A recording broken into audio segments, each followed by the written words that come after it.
everyone.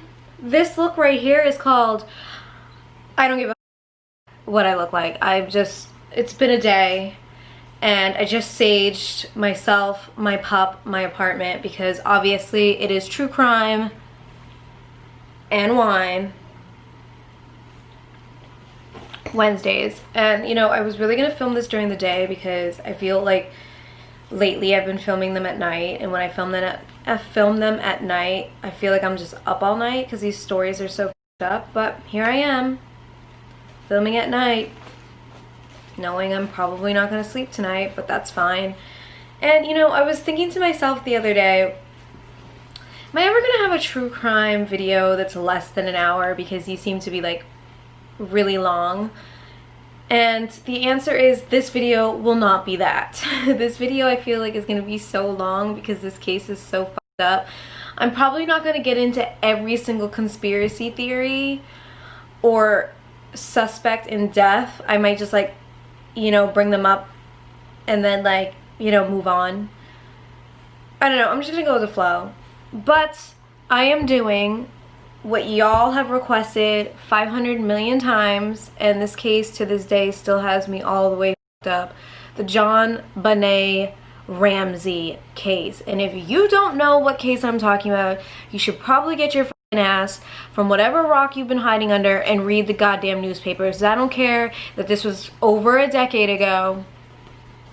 Everyone in the world knows about this case and how no one got arrested and how it's still unsolved is beyond me, beyond my comprehension, and beyond anything that I can actually understand. So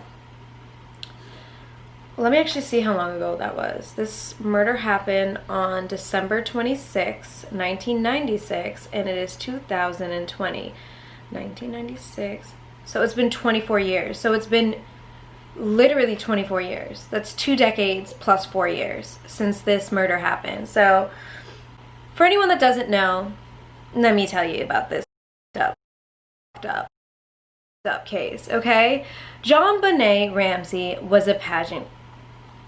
I don't want to say queen because like when I think of a queen, I think of like a grown-ass woman. She was a pageant toddler, pageant preteen, pageant kid, okay? Her mother, Patsy Ramsey, was, you know, a retired, I don't know, pageant lady, and she obviously wanted her daughter to follow in her footsteps. And before I even get into this story, I just want to touch base on that statement alone. Number one, pageants shouldn't even exist for girls that are that young. Jonbenet started when she was 4 years old. First of all, I think about what my nephew Marcellus was doing at 4, and I feel like if that was a female, a 4-year-old shouldn't be spending their free time, spare time, learning routines, wearing makeup, putting hairspray in their hair, and wearing little tiny inappropriate outfits, acting like they're not 4 years old. I don't know. It's beyond me. I don't understand it. I feel like pageants should be for teenagers that are above the age of 16. I think they should be illegal. I think the culture of it is disgusting and bizarre and literally a pedophile's dream. So all of that doesn't really make sense to me, and the fact that this woman was molding her daughter to be her, probably living vicariously through her daughter. She probably had so many dreams for herself that she just wanted to like see through her daughter. And I just want to say, for any parent out there watching, or any, you know, parents in the future, don't put what you did in your life on your children. That's not fair. If you played basketball, your son shouldn't be expected to play basketball. If you played soccer, your daughter shouldn't be expected to play soccer. And if you were a pageant queen, your 4-year-old daughter who got murdered at 6 should not be expected to be a pageant queen. But you gave her no choice, because what choice does a 6-year-old have? They don't. So I'm just saying, I think the whole pageant life, pageant bullshit is so creepy to me. To each its own, but it's just, you guys are weird. Have you guys not watched Law & Order SVU? There's been so many episodes of Law & Order SVU about pageant little girls and pedophiles, and yet parents are still signing them up. Yeah, sure, let me put my 5-year-old, 6-year-old, 4-year-old on stage, let them tramp around. Some pedophile's got like a front row seat planning my daughter's kidnapping. Okay, well that has nothing to do with the case. That's just me ranting about people's lifestyles. So let me actually begin talking about the case. Okay, let me just get into the family a little bit. John Ramsey was a millionaire. He had his own, like, I don't know what type of company, but it was like a business company. And his wife Patsy, I'm not sure what her job was, but she's like a retired pageant queen. And then they had a son, Burke, who was older. I believe he was 9. And then there was Jonbenet, who was actually named after her dad. Jonbenet, who was 6, who started doing pageants around the age of 4. So on December 25th, it was Christmas Day. They woke up, they opened presents, they did whatever, you know, families do on Christmas Day. And then at night, they went to this family's house. I don't know if it was across the street or down the street, or they had to drive there, but they went to their family friend's house, the Whites. They got home around 9:30, 10. Jonbenet was already sleeping and had to be tucked into bed. They all went to bed, and around 5 o'clock in the morning, 5:30, I'm assuming it's probably after 5:30, Patsy wakes up. She heads downstairs in the back staircase. It's like a spiral staircase. And on one of the stairs is a 2.5 page ransom note. Let me repeat that, a 2.5 page ransom note. So she calls 911. She's frantic. She says there's been a kidnapping. They're like, where are you? She gives the address. She's like, send someone now. And if you listen to the 911 call, she forgets to hang up. So it sounds like the entire family is in the kitchen or wherever her phone was. 911 emergency. Police. What's going on? 515th Street. What's going on there, ma'am? We have a kidnapping. Hurry, please. Explain to me what's going on, okay? There's a note left and our daughter's gone. A note was left and your daughter is gone? How old is your daughter? 6 years old. She's gone. 6 years old. How long ago was it? I don't know. I just found the note. And my daughter's Does it say who took her? What? Does it say who took her? I don't know. There's a ransom note here. It's a ransom note? It says SBTC. Victory. Please. Okay, what's your name? Are you Patsy Ramsey. I'm the mother. Oh my God. Please. I'm sending an officer over, okay? Please. Do you know how long she's been gone? No, I don't. Please, we just got out. Is she right here? Oh my God, please. Okay, Please, there's somebody. I am, honey. Please. Take a deep breath for me, Please, okay? hurry. Patsy.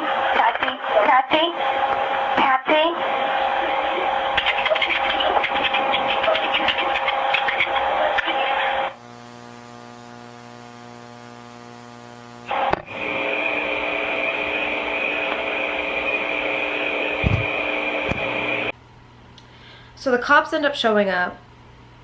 They get into the house, but Patsy at this point has gotten the phone with all her friends, has called people over to come like console her and cry with her and try to figure out what happened to her daughter.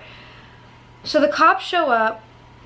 They're going over the scenario. There seems to be no evidence of a break-in, no broken windows, no locks that were like, you know, tampered with, nothing. While all this is happening, Patsy's friends start rolling up. First of all, if there's a kidnapping / a possible crime scene, why would the cops ever let anyone but the family be in the house? Because at that point, every single friend, every single person that walks through that door is leaving DNA evidence. And therefore, it's going to make it 10 times harder for them to narrow down the list of suspects. I'm just saying. I'm not a cop, but I'm just saying. If it was me and I was a cop and, you know, 5,000 of her friends showed up, I'd be like, every single one of you needs to fucking leave immediately. This is a crime scene. But they don't tell the friends to leave. They don't do anything. In fact, all the cops leave to go have a meeting with the FBI, and they leave one cop one cop, her name was Linda Art, on scene at the house. Mind you, she has no training in kidnapping, no training in homicide. She's like brand new, I guess, and they decide to leave her because they're short-handed because it's Christmas on the scene. So while she's by herself on the scene, baby, I know. While she's by herself on the scene, she doesn't know what the fuck she's doing. So she's looking at John Ramsey and Mr. White, the guy whose party they were just at the night before, and she goes, start from the top, work your way down to the bottom, and check the house, see if there's anything we missed, any evidence that we could have, you know, not come across. Number one, why are you asking people that could potentially be suspects to look for any evidence? I'm sorry, are you dumb? I really hope she doesn't have a job anymore, but besides the point. Instead of starting from the top and going to the bottom, John Ramsey, the dad, and Mr. White, family friend, go to the basement first. And the basement has several rooms, but he opens the wine cellar, okay? And when he opens the door of the wine cellar, he sees his daughter's body covered in a white blanket, okay? She had duct tape around her mouth. Someone made a garrote, and if anyone doesn't know what a garrote is, it is basically, it's a weapon used to make strangulation more potent. Basically, you tie a noose around it and you use the garrote to tighten the noose and add pressure. Her wrists were bound in cords. She had like marks, like it almost looks like burn marks on her side. There were signs of sexual abuse. She had a gash in her head, so it looks like someone hit her with some blunt force trauma. And instead of leaving the body there, because now your basement is an official crime scene, John Ramsey rips the duct tape off his daughter's mouth, picks her up from the basement, goes upstairs into the living room where everyone has been walking around and trampling around and having coffee and drinking water and discussing with each other where could Jonbenet be, and he puts his daughter down on the ground where everyone has been walking and, you know, twiddling their fingers and twiddling their thumbs, and then covers her body with a sheet. Now when he did that, he now has covered her body with more contaminated, you know, fibers and bacteria and stuff that has nothing to do with solving her case. So he has now contaminated the entire crime scene.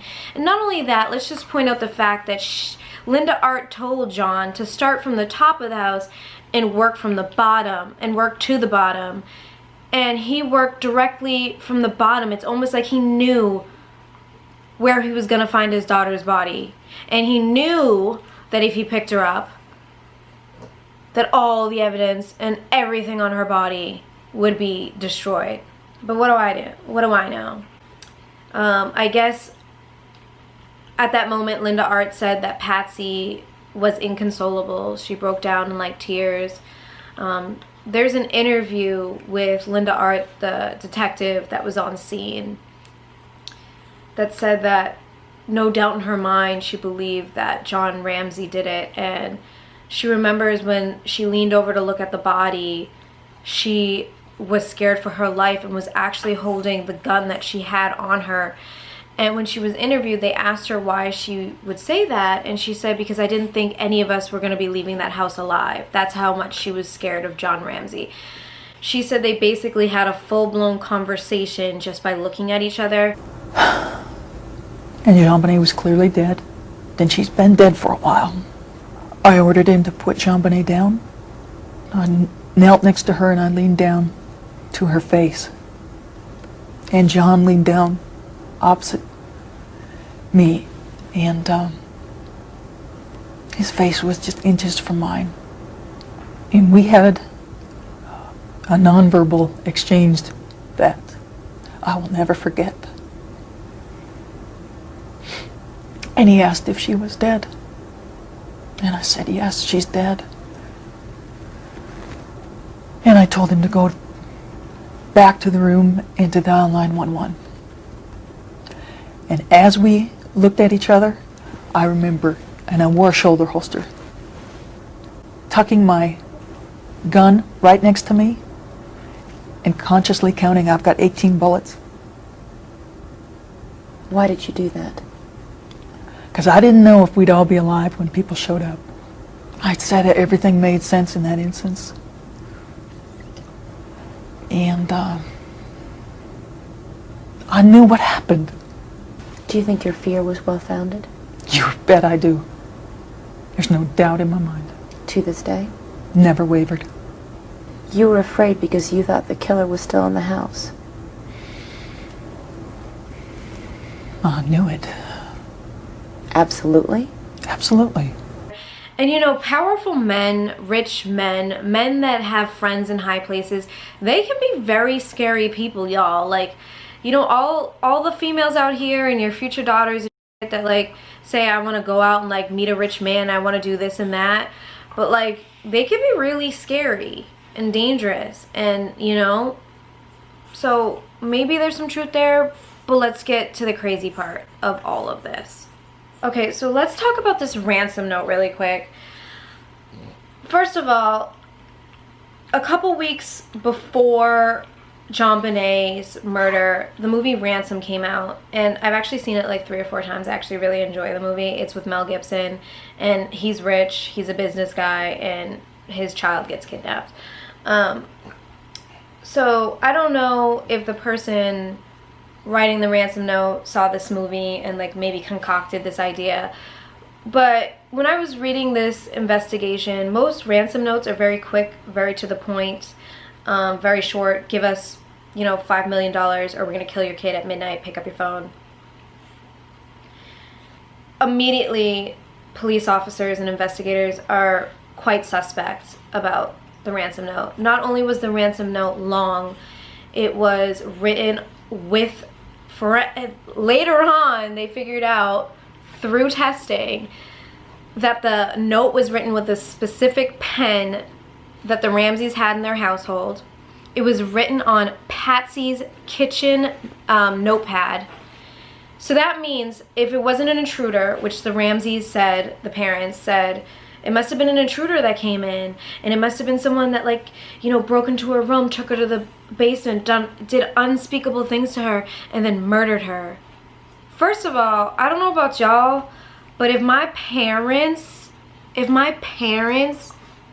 heard somebody walking up the stairs, creeping into my bedroom, they're waking up. My mom is the heaviest sleeper on the face of the planet, and anytime any of us as kids would pull into the driveway a second late, or, you know, if there was a dog barking, or if there was anything going on our street, my mom wakes up immediately, and she's like, what's going on?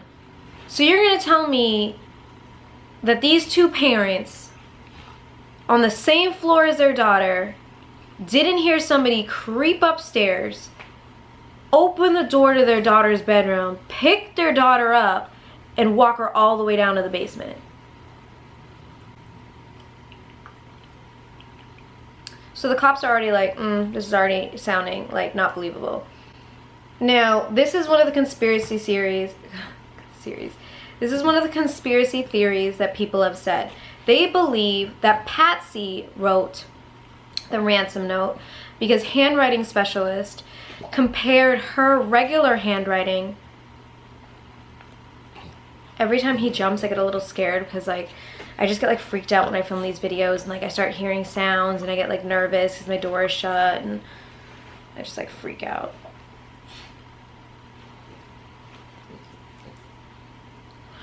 Anyway, so handwriting specialists compared Patsy's handwriting to the ransom note, and there were so many similarities. Patsy wrote her cues in certain ways that were the same way in the ransom letter. Handwriting specialists believe that Patsy could in fact be one of the people that wrote the ransom note. Now, when this initially happened, the parents became the prime suspect immediately because investigators came back to the house. They started looking around. They obviously went to the crime scene. They found the broken paintbrush. So one of Patsy's paintbrushes was broken, and a piece of the paintbrush was then used for the garrote that eventually strangled Jonbenet. Now, she did get bashed in the head, but her the autopsy report said her cause of death was strangulation. She was actually alive about 45 minutes to 2 hours after she got hit in the head. So that means that whoever strangled her waited a decent amount of time to do it. Despite there being absolutely zero, and I mean zero, you know, evidence of an intrusion, the Ramseys are insistent and persistent that there was an intruder. There must have been an intruder, but honestly at this point the Ramseys become suspect number one. So one of the investigators overheard John Ramsey on his phone making travel arrangements to get out of Dodge, get out of town. So the cops were like, hey, we're gonna need you to stay in town. We need help with this investigation. So they comply to staying in town, but when they're asked to do formal interviews, they refuse to do interviews unless it's together. Why do you guys need to do interviews together if one of y'all ain't guilty? If both of y'all didn't hurt your daughter, or know who did, aka your son, Burke, then why would you need to avoid separate interviews? Suspect. Again, making the cops be like, the parents definitely fucking did this. The parents are guilty, or someone in the house is guilty. Because honestly, when a murder happens in a household and there's no intrusion or no break-in and there's only one single death, you would think that it was a family member. So also another thing that I forgot about the ransom note. They asked specifically for $118,000. Now the Ramseys were super rich. If this was a legitimate person trying to get money, why wouldn't they ask for way more than that? 500,000, 600,000, $1 million. Come to find out, Mr. Ramsey told investigators that that amount is almost the exact amount he got as his Christmas bonus. The only person who would know that information is either Patsy, his job, or a very, very close friend that they talk, you know, their money and their financials about. So that was also really suspect. It's almost like Patsy was in like this like frantic, you know, state of mind when she was writing the ransom note. So she just put like the first number that popped into her head, which was the bonus that her husband got. Dumbasses. So to make them look even more suspicious, John and Patsy both get legal counsel, but they don't get the same lawyer. They get different lawyers, which means there's a conflict of interest between them. That looks super suspicious. If the cops weren't already like, they are now. Immediately, like hours, minutes, seconds after your daughter was found murdered, you're making travel plans and you get a lawyer. It's looking like someone in that family is guilty as f. A week after Jonbenet's murder, after avoiding any formal interview with investigators, the Ramseys have their first media interview.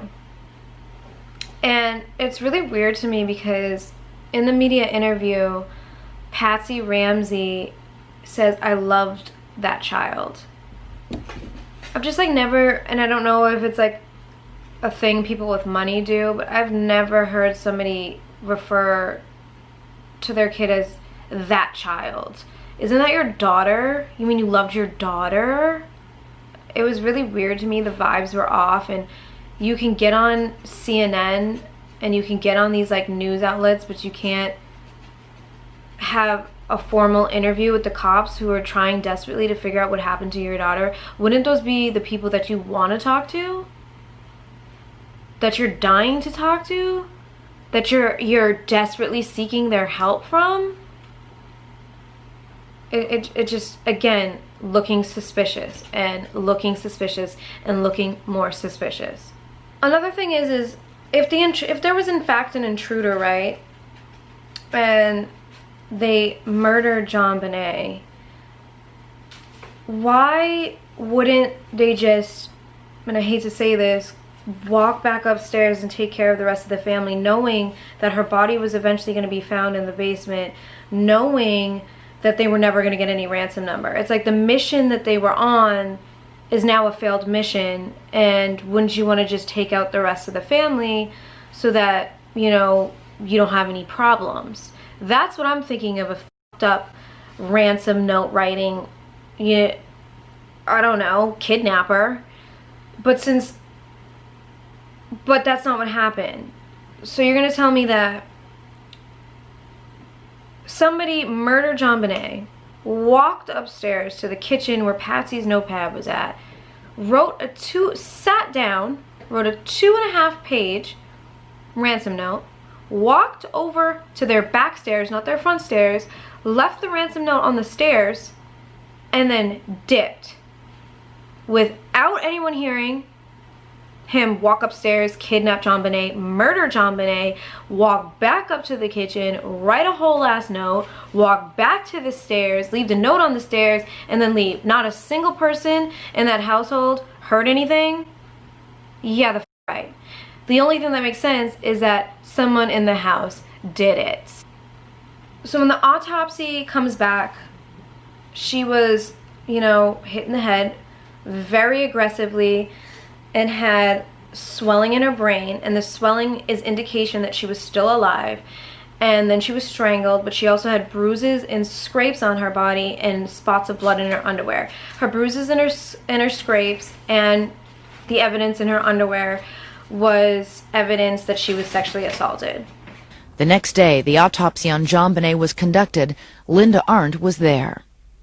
I hadn't seen savagery done to a child or even an adult until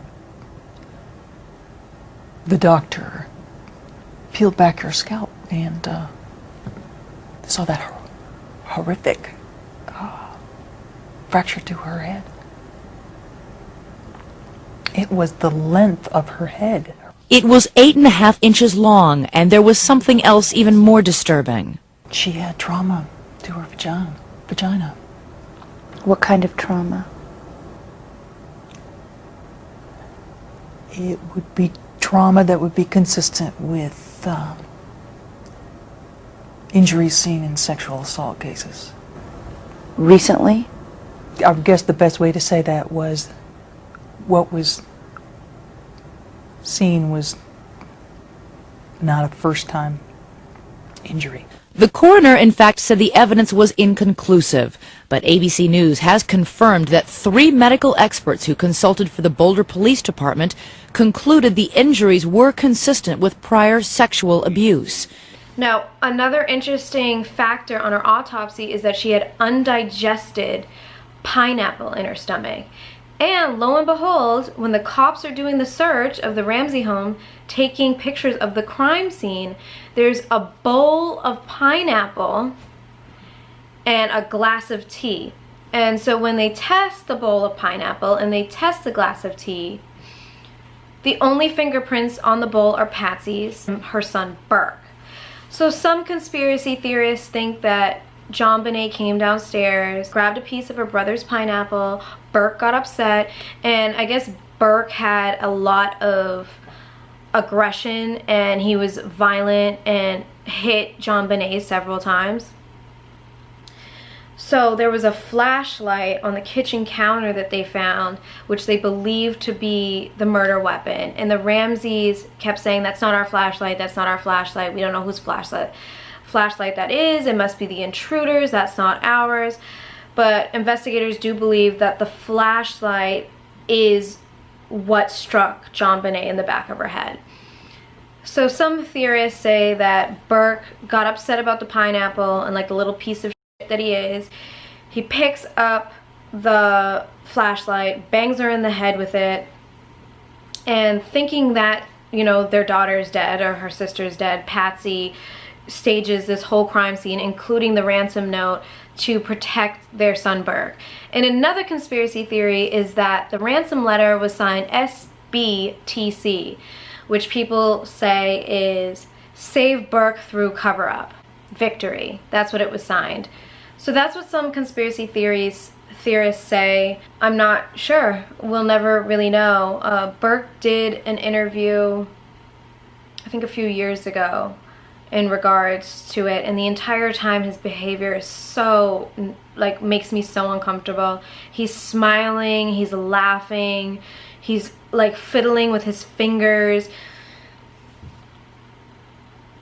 And I get it, like, I bet that whole situation was traumatic, but if in fact he was the reason his sister died and he never went to jail and he never sought, you know, proper help because his family was protecting him, meanwhile his family is probably just looking at him like, you're a sick, murderous psychopath, I can't imagine him ever being normal. And he also probably feels like he's untouchable.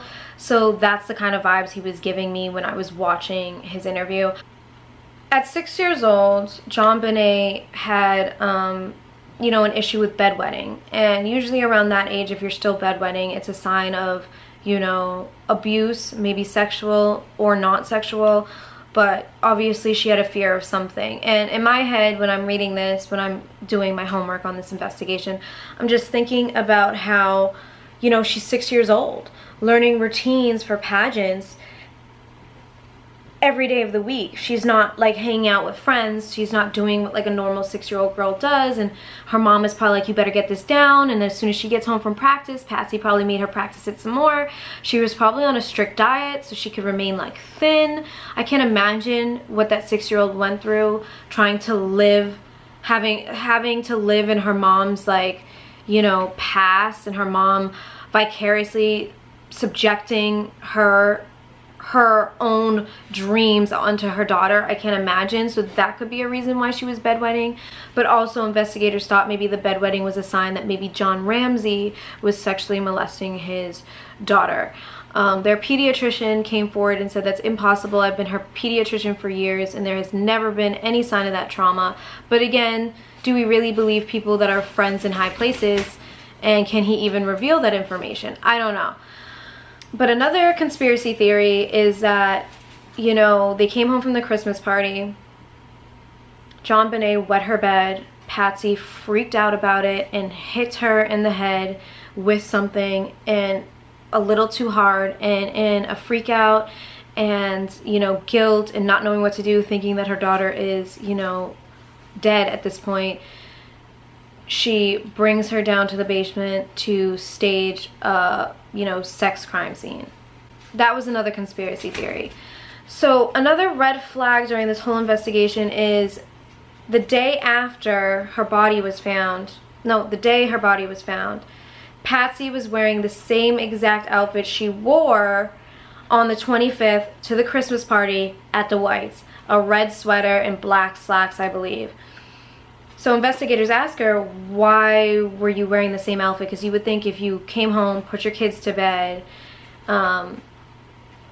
you know, went to sleep, you would put on pajamas, and in the morning when you're making coffee, you know, you change into the day after Christmas, you know, regular clothes for the day. And she was like, you know, they were on my bathroom floor and I just threw them back on. I don't know about y'all, but I'm not throwing on clothes that I already wore when I've already taken them off. That's weird. So again, investigators are like, no, we don't believe you. And they believe that Patsy was still in the same clothes because she never went to bed and she stayed up all night. And it would also make sense that the pineapple was on the table because maybe they never even, maybe they woke up, maybe they got home and she didn't put the kids to sleep. Maybe, just maybe, they went straight to the kitchen to have, you know, some late night dessert, and then all the drama happened, but who knows. But needless to say, investigators and I believe this as well, believe that she never changed. She stayed in her clothes all night trying to figure out what to do to protect her family from this heinous, disgusting, despicable crime that someone in that household committed. So 4 months after their daughter's murder, they both agreed to have a meeting with investigators separately. And, you know, the goal of the investigators was to have them confess, but both of them like stuck to their story and neither one of them confessed. And then after their 22-hour interrogation, they decided to go back to the media and they offered a $100,000 reward for anyone who could bring information forward that would lead to capturing or arresting the true intruder and the true murderer and whoever did this to their little girl. This entire time they claim their innocence, and it's really weird watching all these interviews of the Ramseys because, you know, Patsy does get emotional sometimes, but not as much as, you know, you would think, especially that was like your prodigy, that was like you in the making. Like, I would figure she'd be a little bit more upset about her daughter's murder and the fact that there was like nobody arrested yet. Don't you think like a woman whose daughter was murdered, you would literally sleep at the police station until somebody figured out who did it? That's just besides the point. But most importantly, during all these interviews, John Ramsey has no emotion. No emotion. Very like straight face, strict, calculated answers, practice answers. Even when they, a child psychologist interviewed Burke,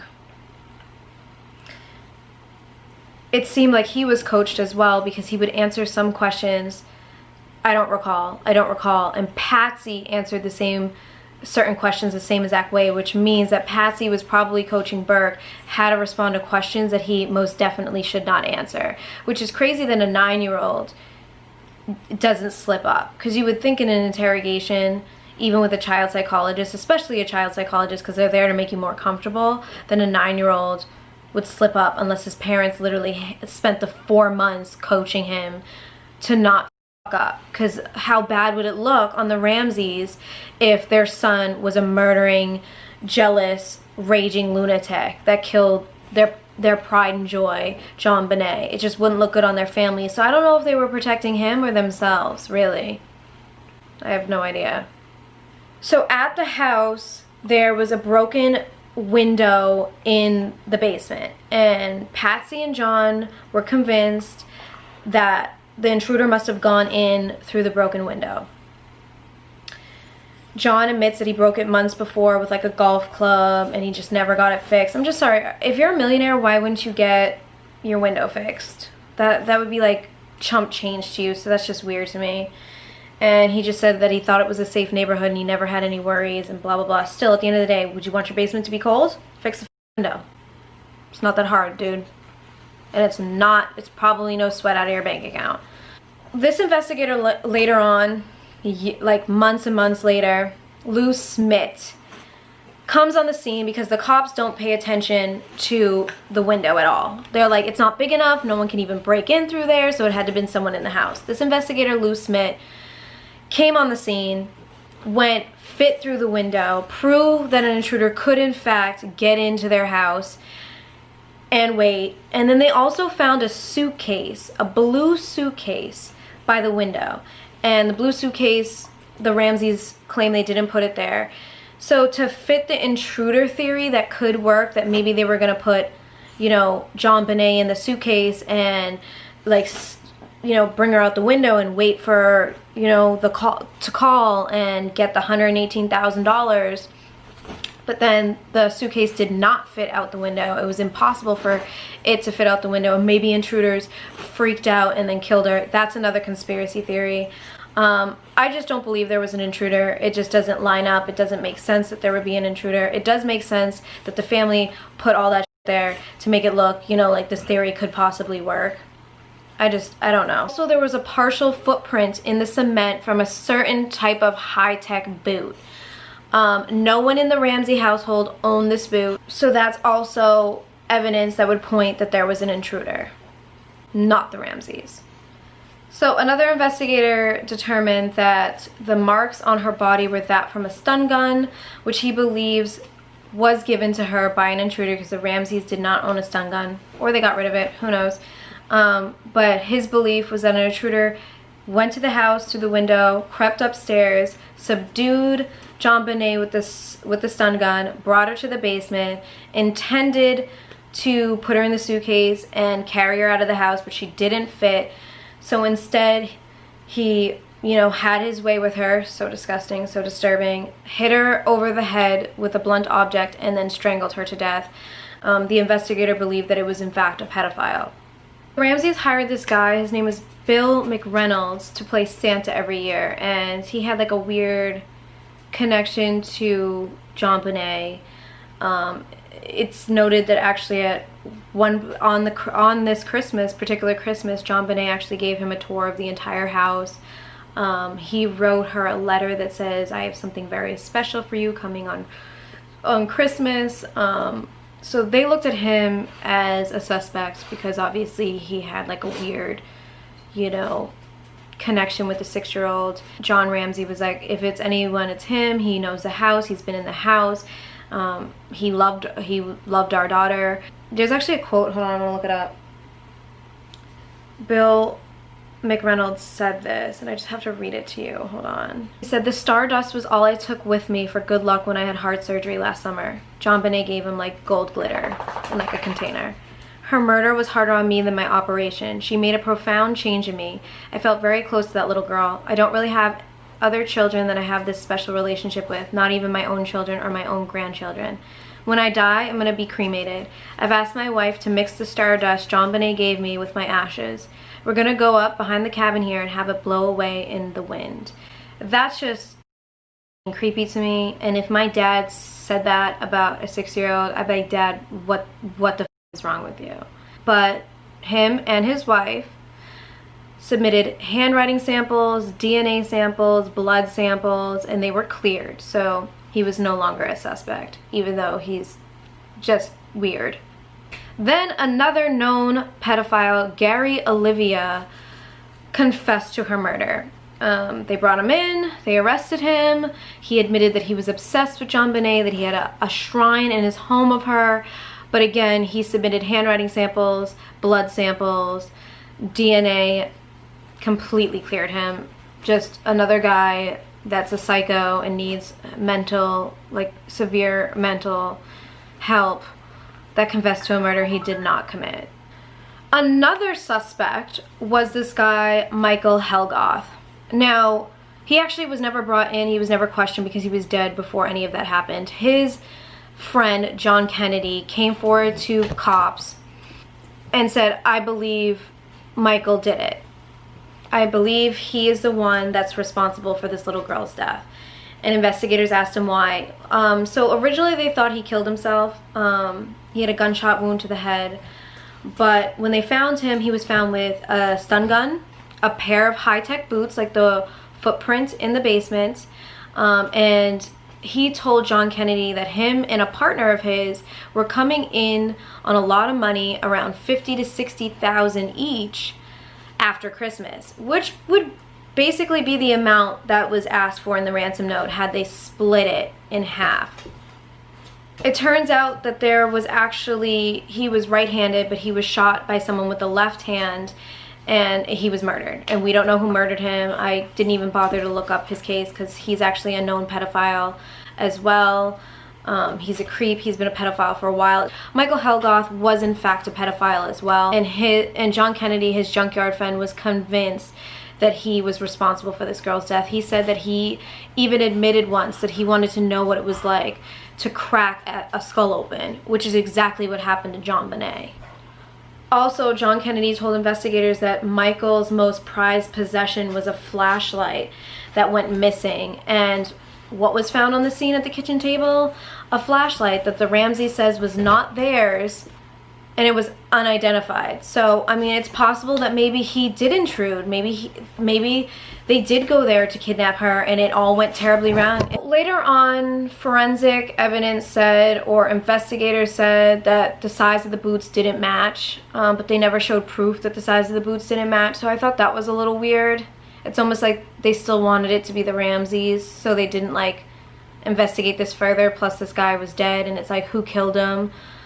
Like, who killed this guy? Was he about to confess? Was he feeling guilty? Was he about to run his mouth? Was he getting, I don't know what happened. Nobody knows what happened, but I just think it's a little weird that they just dismissed all of this evidence like it was nothing. Like, there was a stun gun. He had an obsession with bashing skulls in. He was missing a flashlight, and he was a pedophile, and he thought he was coming into about $50,000, $60,000 with his partner. Don't know who his partner is. I think they should have definitely looked at that, especially because his boots were the unique boots found at the scene of the crime. Definitely should have looked into that more. Okay, so next up on the suspect list was John Mark Carr. He had an alias called Daxis. He's probably the most talked about suspect out of this entire case. He was a pedophile as well. He was married once to a 13-year-old. He got caught with 5 counts of child pornography, and before he could get charged, he fled to Bangkok, and while he was in Bangkok, he started writing somebody via email or messaging, I'm not sure, and he had specific details about the night Jonbenet was accidentally killed. And he said she wasn't murdered, it was an accident, and he knew like specifics about certain things that, you know, you wouldn't know about, but maybe at this point all of it was in newspapers and all of it was online, I'm not sure. But eventually they flew to Bangkok, they arrested him, they brought him in on charges. He confessed to murdering her. He said that it was an accident, that he loved her. But again, they tested his DNA with the DNA in Jonbenet's underwear, and it was not a match, so they let him go and they cleared him. Other investigators on this case said that they should not just be looking at the underwear for DNA, but they should be looking at other places, because his DNA could in fact be elsewhere that could help solve this case, and he could in fact be the killer. To this day, he still says, I was there with an accomplice. He wouldn't name the accomplice, but he said that it was an accidental death. She was not supposed to die, and that he was devastated. So then in this interview, and I'll try to see if I can find it, he says in the interview that these pageants are, there's like, you know, some shit going on behind the scenes at these pageants, and the reason he knew Jonbenet so well, and the reason he was so close to Jonbenet, and the reason he knew how to get into, you know, her house was because him and Jonbenet met through a source. He wouldn't name the source, but this is how pedophiles are meeting little girls at, you know, pageants. Hello parents, if this isn't like enough for you to never put your kid in a pageant, I don't know what is. To this day, he's very adamant that he did it, but no one, I mean, at this point he's cleared and there's double jeopardy, so he could never be charged with this crime ever again if he did it. In my mind, I'm just like, why would someone confess to a murder they didn't commit? You know, he fled the country, you know? He was not trying to go to jail for child pornography, so why would he confess to a murder he didn't commit and go to jail for longer? For publicity, for fame? It's kind of weird to me. All that was like, leaves an uneasy feeling, like maybe this guy really was there, and maybe one day he'll confess who he was with. Or maybe he's just full of shit, an obsessed, crazy fan who, you know, was so obsessed with this little 6-year-old and made up this whole entire story. I don't know.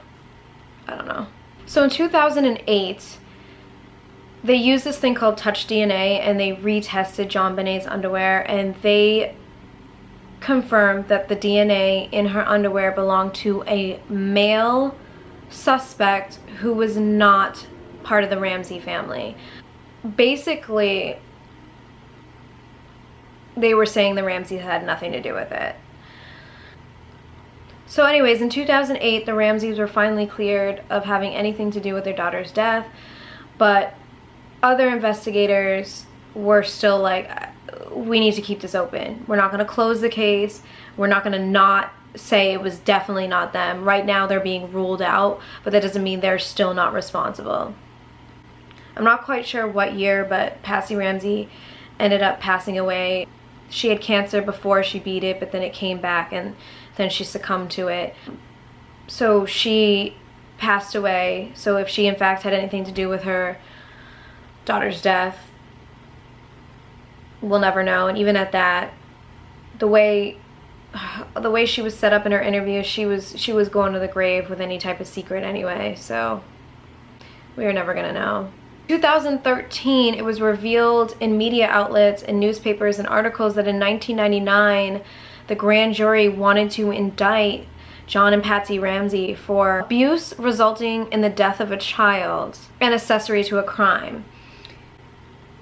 The DA at the time, his name was Alex Hunter, decided not to, you know, indict them, and actually hid these indictments from the press and from the public. And in 2013 they were eventually, you know, brought to light, and people were outraged, like how come they never got tried, how come they didn't have their day in court.